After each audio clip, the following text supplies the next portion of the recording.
What's going on, Dynasty Degenerates? Welcome back into the BDGE Dynasty channel. If you're new to the channel and you're really into the game of Dynasty, you're truly a degenerate, you're going to want to go down, make sure you hit that subscribe button so you don't miss any of the content that we bring to you here every single week on the game of Dynasty. Now, my name's Adam, and I typically like to focus a little more on the strategy side of things. Now, we're inside of a month here now from the draft. Whether you're ready or not, here we come. And one of the things that I want to talk about today, right, just having some dialogue with people. This 2025 class, whatever you think about it now and how you're familiarizing yourself and where your angles are and what places you're excited about this draft, let's just not kid ourselves. It's not very strong at the top. And because of that, right, this is where I think the feedback I'm getting right now, some of the comments I just hear in the game of Dynasty at this time of year, they become a little more pronounced when the draft class as a whole doesn't seem to be really enticing towards the top as far as the lead assets. 2022 is a similar class. And what I mean by this is some people have, when they're going down this rebuild path, they may end up having a bunch of picks, right? You may have a multitude of draft picks and some in the same class. Everybody loves to see their starting roster in great shape, right? You have a good quarterback, and if it's a super flex league, you want to see another one there. As you go down your roster, if your starting lineup looks great and you have a nice bench, that's basically where everybody feels secure. If you have a lot of your value, right, in Dynasty towards the bottom, when you're looking and just thinking about your team in Sleeper, as you go down your team, right, you see all these players, you're going to be looking like, what the hell is going on? And it becomes uneasy for people, even though they have a bunch of value in the Dynasty side with draft picks, right? It's uneasy to not have clarity and feel like you're secure with the players and the roster construction you have. So when it gets out of balance like this, again, with leveraging, one of the reasons I want to talk about this is understanding that you have, at that point, you have leverage in the draft class and in draft picks. You don't have to actually use draft picks and go ahead and make the draft selection. Now you can, and you may end up having to, even if you don't want to. That's one of the things, even from a strategy standpoint, you can't make your league mates trade with you. Even if you want to get a deal done, sometimes there's not one imminent, and you do have to make a selection from a player. But the point here is that, one, from leveraging. I think in general, sometimes I'm finding that people may just not even really understand that they do have, a good amount of leverage. And because they don't really see that, essentially what they're looking at is replace this value, and they don't actually care that they have leverage. They're just trying to fix their roster construction, and they're worried about, changing and improving their team. So when you think about it from the standpoint of, let's just use without the draft picks for a second. If you have leverage, right, in a Dynasty league, so let's say it's a 12-team Superflex league where you can play up the quarterback values, right, because there's more scarcity. So in a 12-team league, you have 24 starters. Theoretically, everybody would want to start a quarterback in the Superflex spot unless they were absolutely garbage. So that's 24, and then that's not even when you get to bye weeks, right? There's 32 starters, and there's only 8 left over to play with there, and let's call it what it is. A lot of those guys aren't even really that valuable, and we don't necessarily want to start every week. So because of that, right, it creates in the market that you play in your league a scarcity issue at the quarterback. If you go up to 14 teams, right, you spread all those players further across these different teams.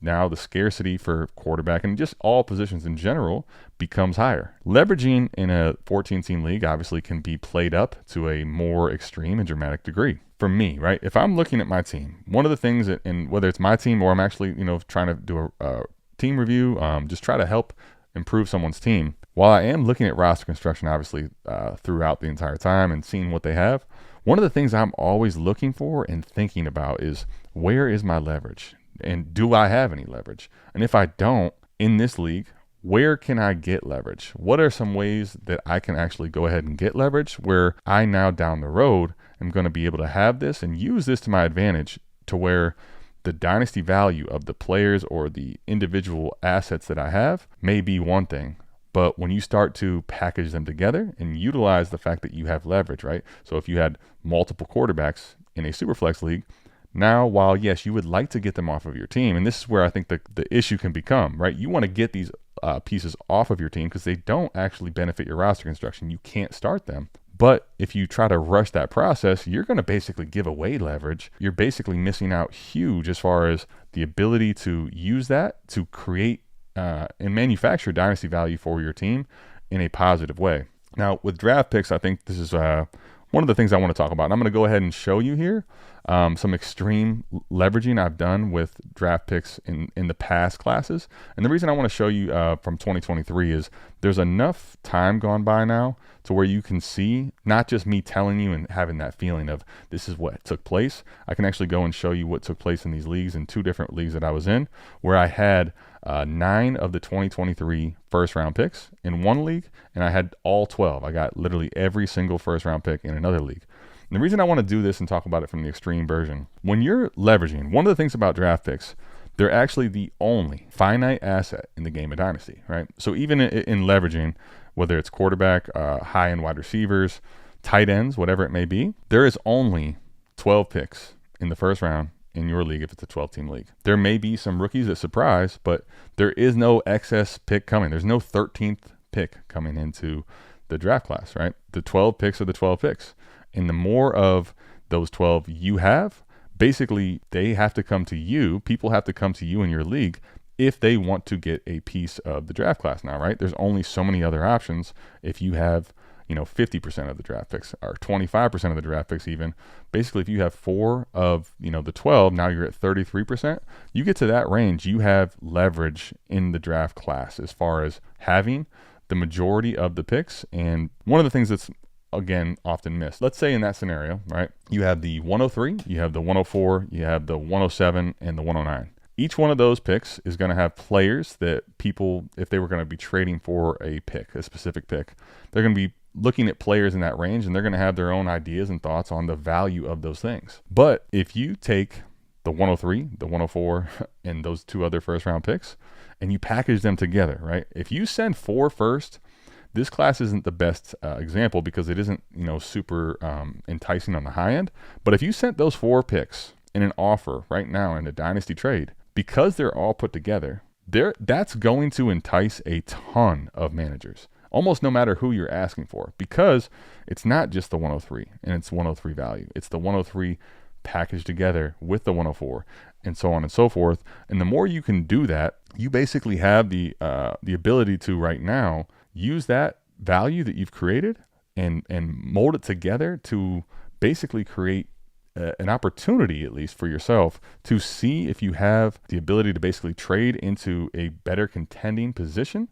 And the problem is a lot of times when you go and accumulate a lot of these picks, people get attached. They don't want to have to see, these rookies that they've been kind of excited about and want to draft. And they kind of want to have this productive struggle team that doesn't struggle, right? You want to have a bunch of young players that you feel like you're going to have on your team for 3, 4, 5+ years.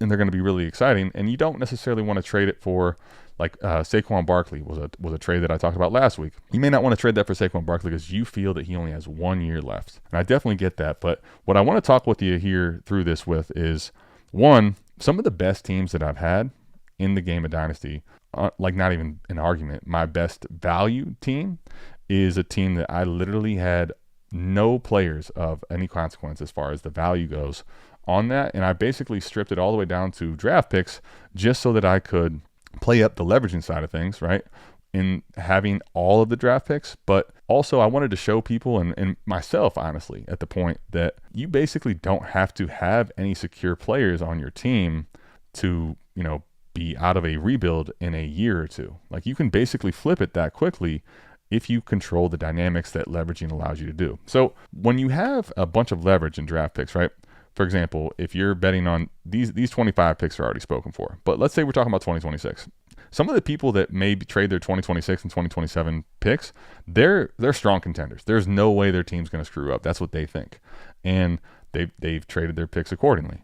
However, if you're sitting on someone's future first and all of a sudden during the season, things start to go awry, the only person that can get them, you have leverage over that person. The only person that can get them back their first round pick is you, right? Or if you decide to trade it to someone else, then it would be that person. But the person that owns that first round pick is the only one that can actually give it back to that person in a trade. And if you don't have your first and you thought you were a contender and you start to see your team imploding, that's a scary place to be in Dynasty. And if you have that leverage, you can basically utilize that in a big way to your advantage. Now, again, in the one league, I got 12 of the 12 first, and the other one, I got 9 of the 12 first. Like, think about it from leveraging now, right? if you have, let's say, and this is one of those things where I think people are really fearful of their team being too much valued on the draft pick side. One, that doesn't make a lot of sense because here's the thing. If you think about it transparently, every single person that's ever, I don't care who it is, they were all rookies at some point. They were all rookie draft picks.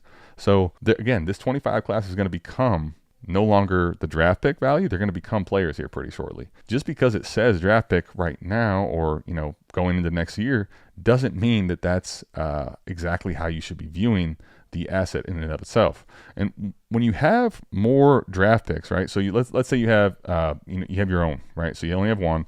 You go ahead and you make a trade for another. You got two. Now you get a third. You're at 25% of the first round picks in a 12-team league.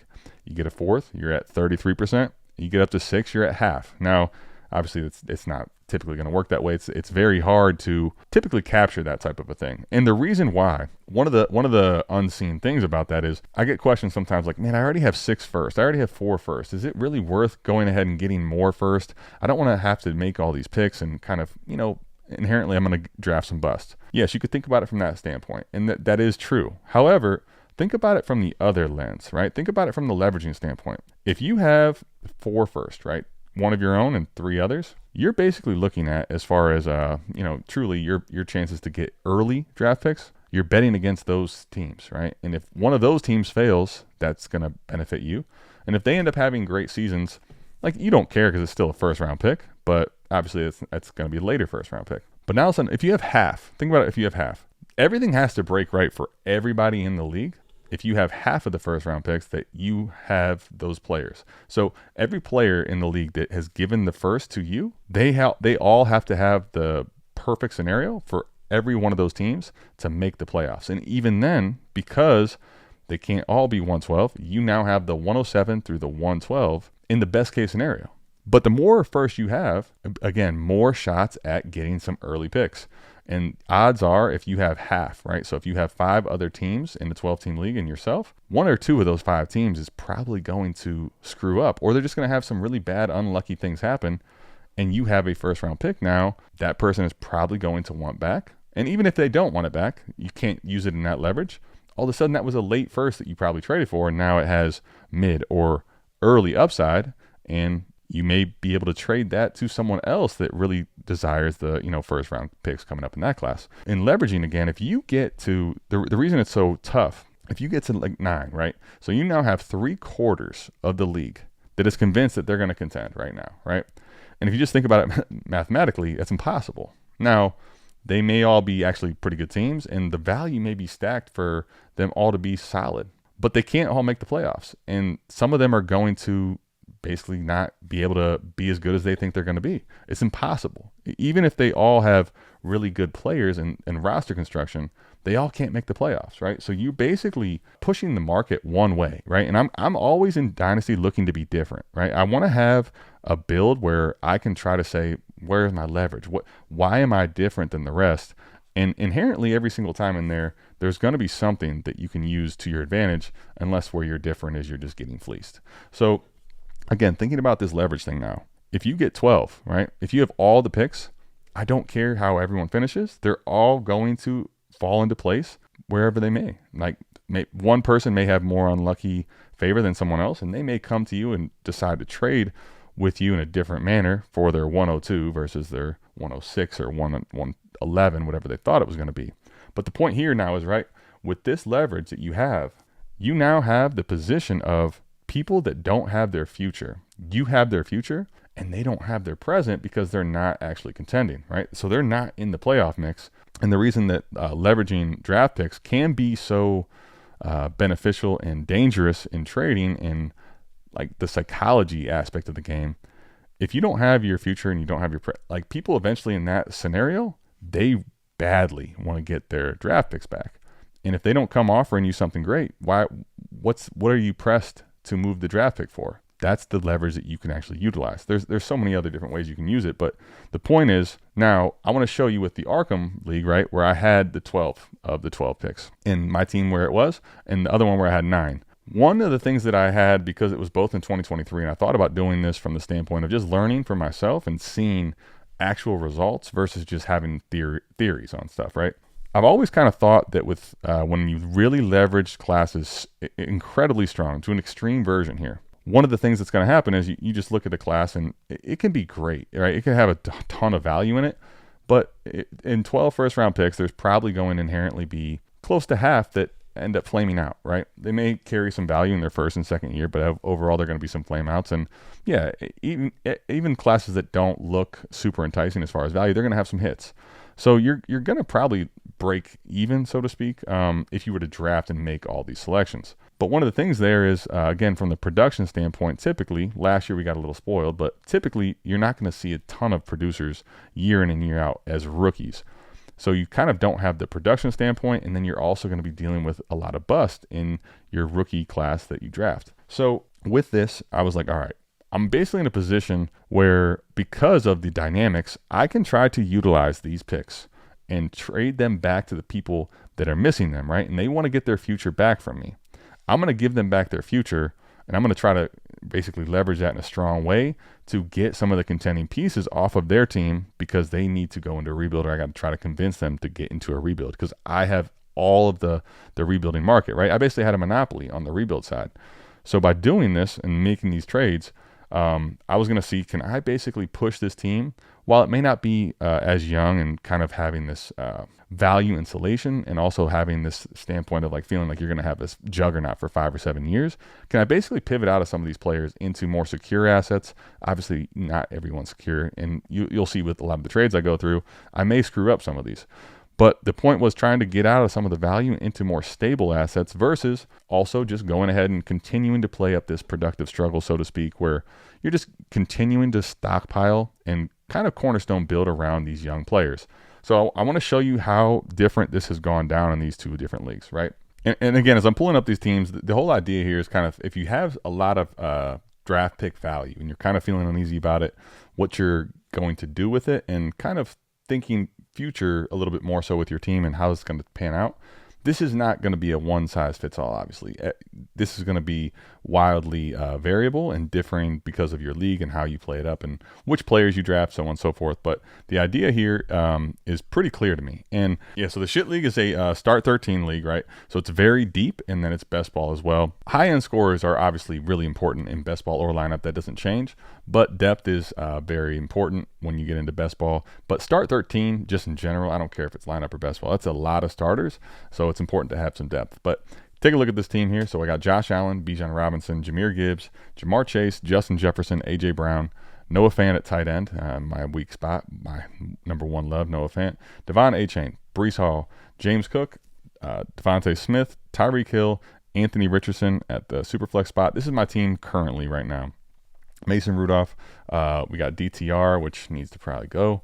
We have Cooper Rush, Zamir White, Alvin Kamara, Tank Bigsby, Aaron Jones, David Montgomery, Patrick Taylor, he could probably get cut. Mostert, we got Jerome Ford, Isaac Guerrero, we have James Conner, Pacheco, Khalil Herbert, Rashad White, Zay Flowers, Stephon Diggs, Gabe Davis, Cooper Kupp, Tyler Lockett, Jaden Reed, Brenton Strange, and I have a empty spot right now. There's like 35 roster spots on this team.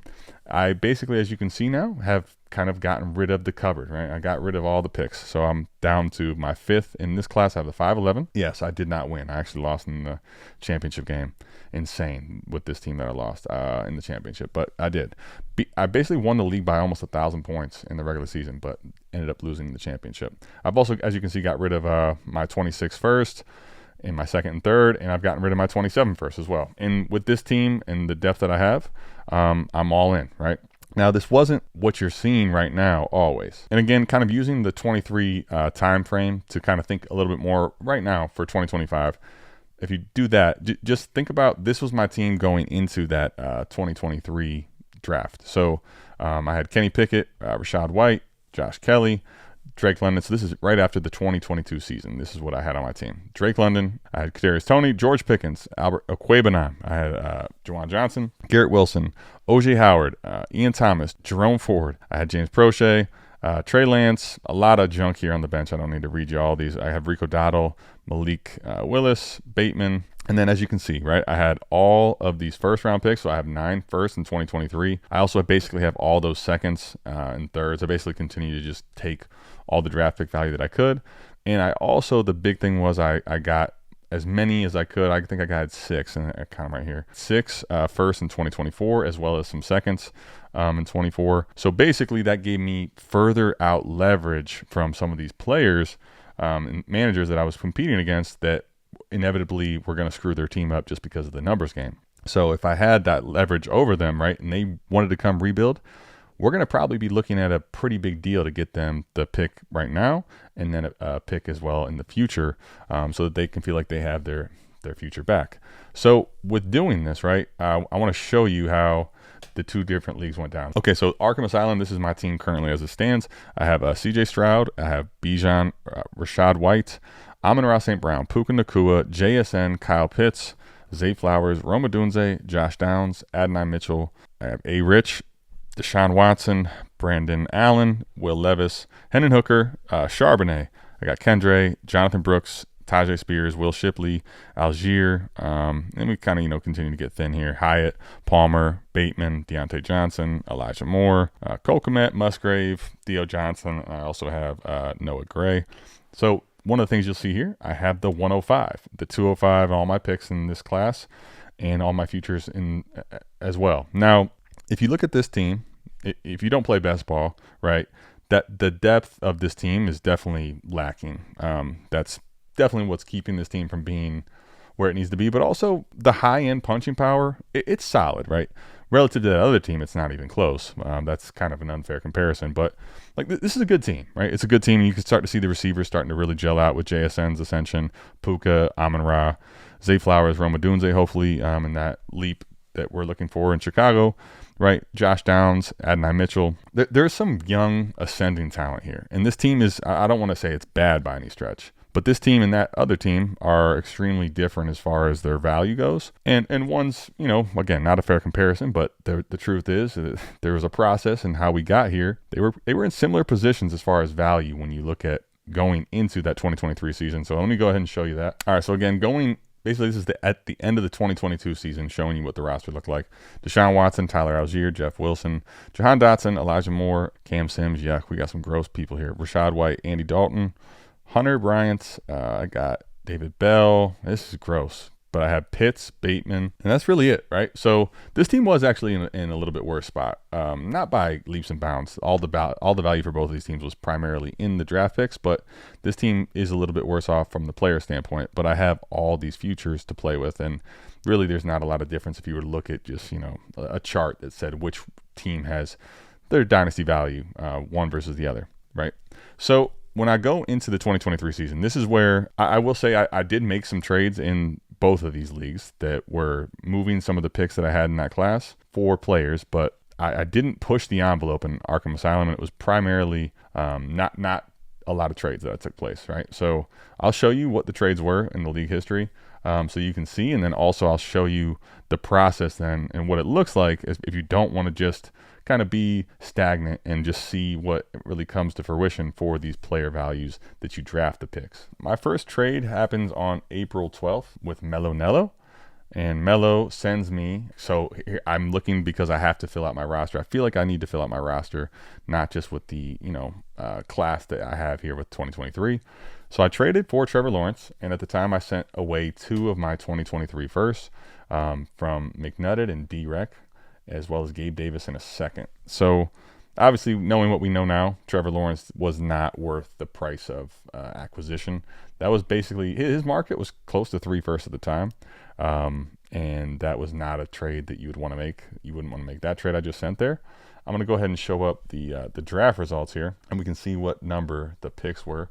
So McNutted was the 108 from McNutted, and then D-Rec was the 103. So I sent the 103 and the 108 in the class, as well as the second and Gabe Davis for Trevor Lawrence. At the time, I was trying to get security at the quarterback position. I think the idea made sense. The execution and the player value I got did not make sense.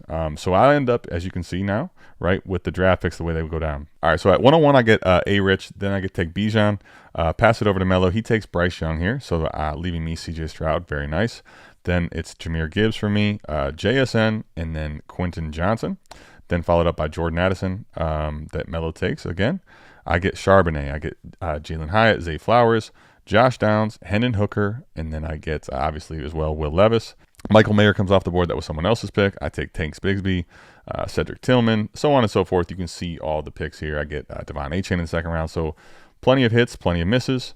But I had a stranglehold on not just the first round, the second round, third round, tons and tons of picks in this class.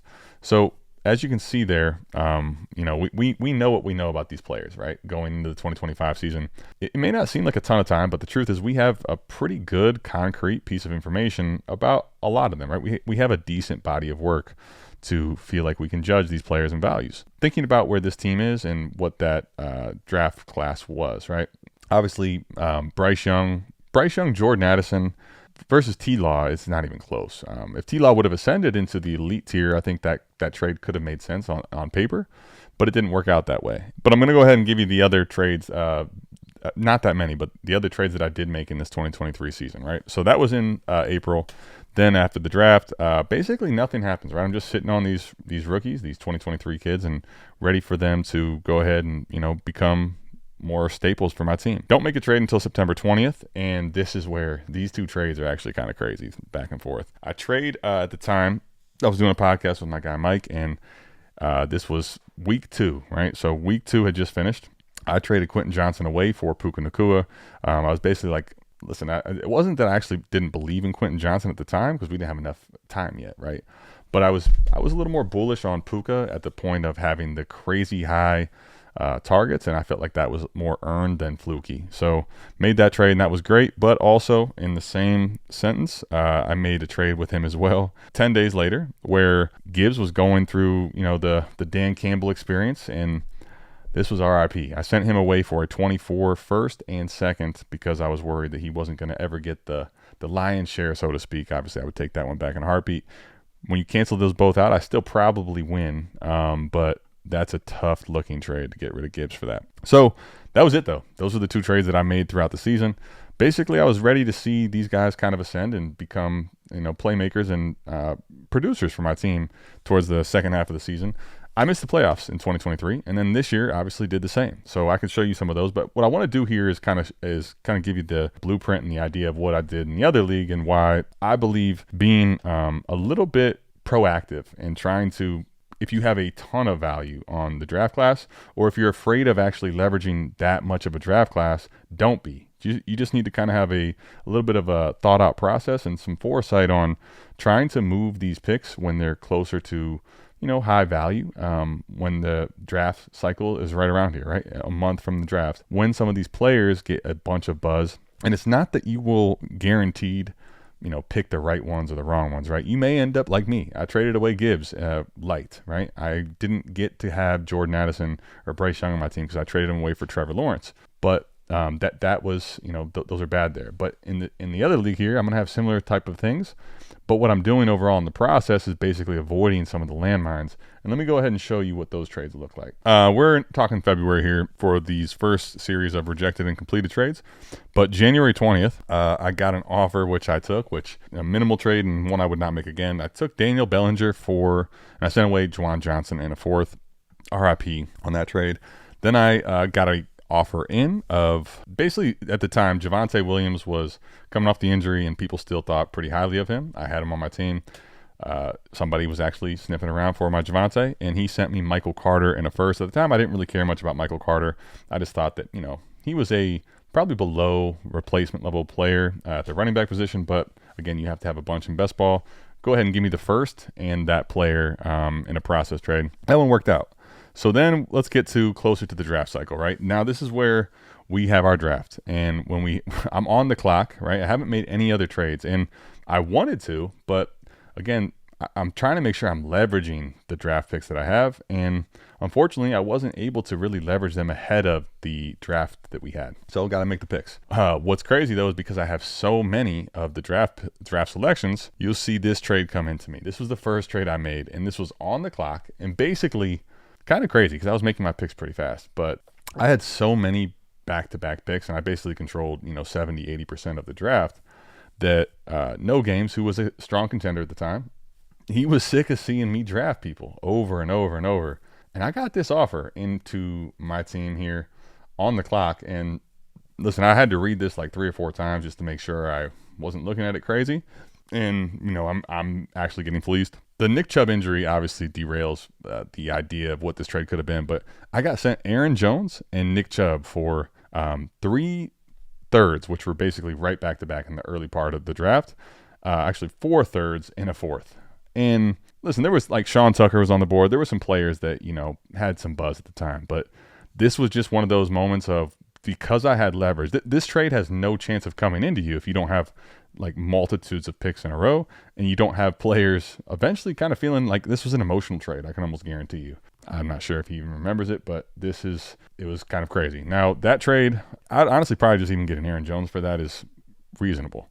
So then nothing's really happening yet. But as the draft becomes further away, right? Because I had so much of the draft picks values and everyone knew that I was leveraging, I had to kind of let things cool down. I had to kind of wait until got to go unorthodox about this. I can't be trying to be on the sneak. All right, so I get my first real trade done here. Basically, Cooper Kupp and Devontae Smith I am acquiring, and I'm sending away a late first in 2025 of my own.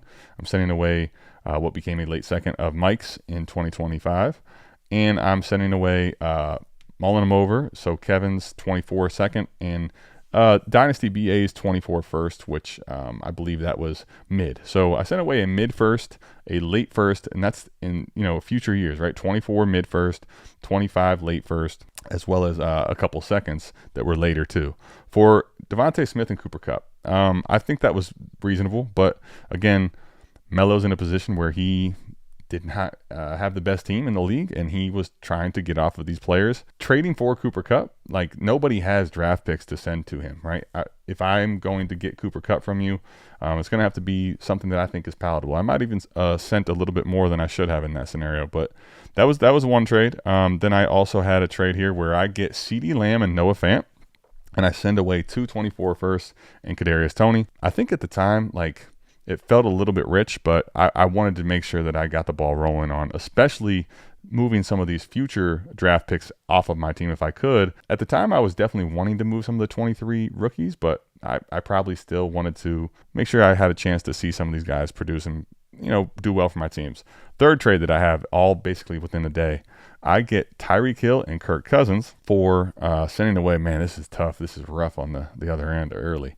Kenny Pickett, Zach Evans, George Pickens, and a 24 second. That's tough. That is a tough trade. I mean, obviously, Tyreek Hill had a great season, and, George Pickens is probably more highly valued right now, but the Pickett Evans in a second doesn't even matter. As bad as Kirk Cousins is at the moment, his time over the last 2 years was well worth that. All right, so continuing here where I have a bunch of trades kind of being rejected and trying to get things going with other managers and test where they are with their teams, how much leverage I have. This was a trade that, I couldn't see that Noah Fant as my only tight end, believe it or not. And I sent a first and a second in 2024, as well as Michael Mayer for Kyle Pitts. Obviously, there's no Brock Bowers at the time, so that was a nice tier-up price and a good tier-down trade from Mr. Wonderful. And that would be one trade I wish I wouldn't have done, but there it is. Kyle Pitts was trying to chase that young tight end that can be a scorer. This one here was finally the nail that I had to have happen with roster baiter. He was, Cody is his name. He's constantly in, go for it contending mode. And this was like the first time where I had a chance to, he clearly needed to rebuild. And I was trying to get as much of the true contending pieces off of his roster in order to send him these picks. We'll see what this looks like. I just remember I got Josh Allen, and it was kind of one of those things where to get Allen as a part of this deal, I was willing to do probably more than this trade was here. But again, Trey Lance at the time actually had quite a bit of value. He's RIP. Zach Charbonnet, fine, and Quentin Johnson had a little bit of, hopium around him going into that year too. So I send the 24 first from Melo, which became early in roster baiter's 24 first. So there's basically two picks which were locked into being 101 and 102 in the 24 class. So if you think about that from that standpoint, right, you got Caleb Williams, Jaden Daniels, Malik Neighbors, Marvin Harrison. It would be funny. He probably took Caleb and Marv. But anyway, the point is I sent all that, and I got back Josh Allen, Gabe Davis, Pacheco, Diggs, and Lockett. At the time, like Diggs and Pacheco, Lockett all had much more value than they do at the moment. But even still, for Josh Allen, that's just one of those pieces that I was really wanted to make sure I had one of the elite quarterbacks in my view. So getting that trade done was big, and also seeing Roster Bader finally get his picks back so that we could continue to try to extract value from his team was a big piece. So make that trade. Then I make another trade here with JCap, and this one, no picks are involved, but kind of pivoting some value around. I get A.J. Brown, Irv Smith, which RIP is completely zero, but A.J. Brown and Trey McBride for Kyle Pitts, Bateman, and Downs. So there's a good example, right? The Kyle Pitts trade, I'm already like, ugh, I wish I wouldn't have made that trade. But again, if you're making multiple moves, I got lucky. I got off of Pitts because I got A.J. Brown's value here was the main idea. And I also got Trey McBride, who was valued lower at the time, which that's a huge, easy win. Sometimes you get lucky and it's good. So then I traded away, this one sucks. I had to trade away Chubb for Herbert when he got hurt, but I shouldn't even made that trade realistically. But the point is, now at this point, we're into the season. But the team that I had, right, from where I was to the draft picks, all those draft picks, and basically looking at that team, which had almost nothing in value on it. Again, let's take a look at the roster, where it was at the start and then now. Again, going into that 2023 offseason, Kenny Pickett, Rachaad White, Josh Kelly, Drake London, Kadarius Toney, George Pickens, Albert Aquabanam, Juwan Johnson, Garrett Wilson, O.J. Howard, Ian Thomas, Jerome Ford, James Prochet, whatever, Josh Oliver. We got John Bates, Trey Lance. As you can see here, right, there's just not a lot we're working with at all. Like, just think about this for a second, right? What I'm trying to show you. Whatever you think about that team and the value, like, that team is not – everybody that would look at that team, even if they see all those picks, they're saying that this team's not ready to go. It has so much work to do. It's not even anywhere near contention. That team that you saw, that's the end of 2022 when we flipped the, in the 2023 year. That team turned into the championship team the next year, right? Now, granted, crazy having all those picks. Most people aren't going to have that type of extreme leverage, but if you have the opportunity to do it, don't hesitate to get more leverage in a class just because you don't know what the players' names are, right?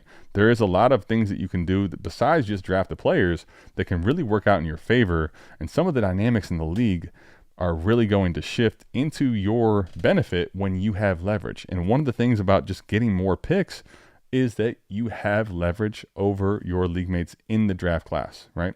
Rookie hype, even in the leagues that are, super contending, right? Everybody wants to contend.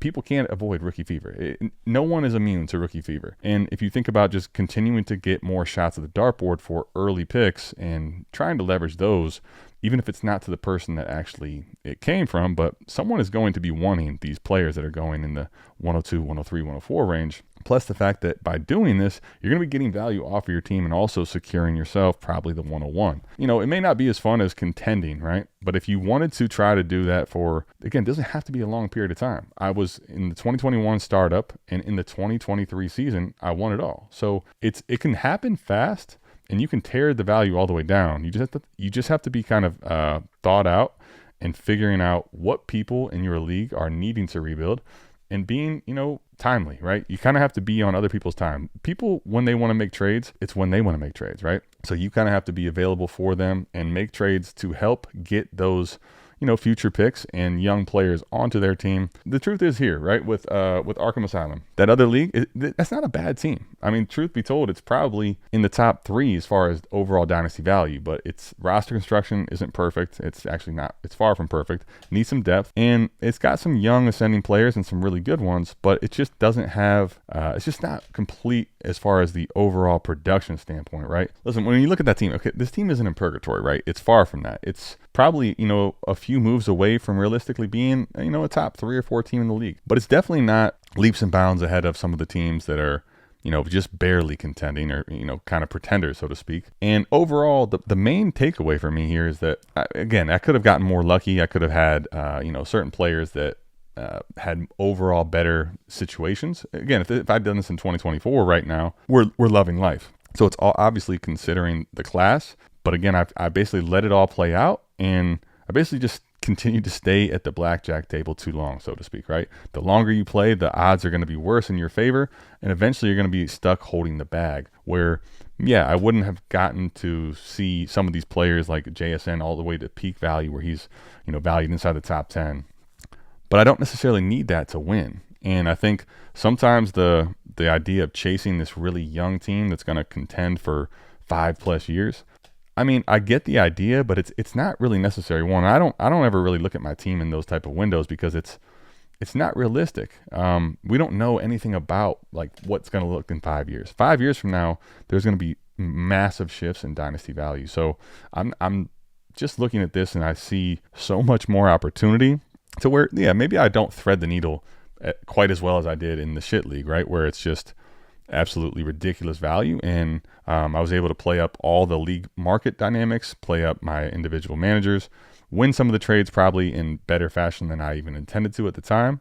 But that's because I went ahead and used the leverage. I tried to trade some of these players and the picks overall that they were at the time, or the players that they became, into other people that needed to rebuild, right? Using the leverage that I had, because the truth is I had that leverage in Arkham. I just didn't use it. I let it go to waste, and I didn't overall see this team basically take that super quantum leap step that it could have if I would have manufactured that dynasty value that I had sitting there in leverage, because I did have 24 picks out. I did see some of these players rise in value, but I wanted to see it all happen at once and see this beautiful young team that just can't be beaten. Truth is, that's the description of the other team, not this team. And I think overall, again, everybody handled the team how you want to. If you do have a lot of draft picks in the 25 class or any future years, this is, I think, some ideas to think about how you should or can try to maneuver some of the value in the picks and don't have to draft all of them. But if you do have a team that doesn't have a lot of player value, look at both of these teams. Like, one is not a terrible team. It's on the fringe of making the playoffs the last couple of years. And then the other team is an absolute juggernaut. But both of them had very little player value and had a ton of pick value. It's not as scary as it may seem. Anyway, hope that helps you out if you do have some picks in excess and some picks in abundance. And if you are kind of thinking about ways in which you can approach the draft coming up here for the 25 season. And if you do have futures out in 26 and 27, absolute same conversation. Hope this helped you out, give you some outside of the box framework to think about how to maneuver some of your teams. I think in general, this was a very heavy on the leveraging side of things, discussing the draft picks, because the draft is basically, right around the corner. And some of these things I think are not thought out about enough from the, where am I going with my team? And ultimately this bigger idea of leveraging. And I think thinking about ways in which you have leverage on your team, they basically go unregistered, right? You basically don't even realize the opportunity that's sitting in front of you, because again, you kind of get tunnel visioned on what you're trying to do with your team and your roster construction. And you may miss opportunities of, man, this team thought it was a contender, but right now he doesn't really feel like a contender. And I have a bunch of draft picks, and one of which is his own. What can I get done here? What can I do to try to swing some of the value and security of players onto my team? That's overall the principle and the main concept here. Thinking about ways that you have leverage on your team currently, assessing that. And also, I think the big thing for me now with my teams in general is always trying to think about what my leverage is going to be in the future, and how can I almost play up the leverage that I have? How can I cheaply add to whatever that is? If I have a little mini quarterback horde going, how can I make sure that I, pick up some cheap options at the quarterback position to fill out some other starting, quarterbacks on my team to basically leverage further, right? I want to leverage and continue to really hit on that spot, which is going to make the rest of my league at some point crumble, where I'm going to be in a good position to manufacture a big value swing and dynasty value to my team. Anyway, that's all I got. Let me know what you thought of this video down in the comments. Make sure you hit the like and subscribe button if you found this useful and actionable. And I'll see you back here next week talking more strategy, and you'll be seeing me a little later on this week doing some dynasty trades, reviewing those of yours. I'm out of here. Peace.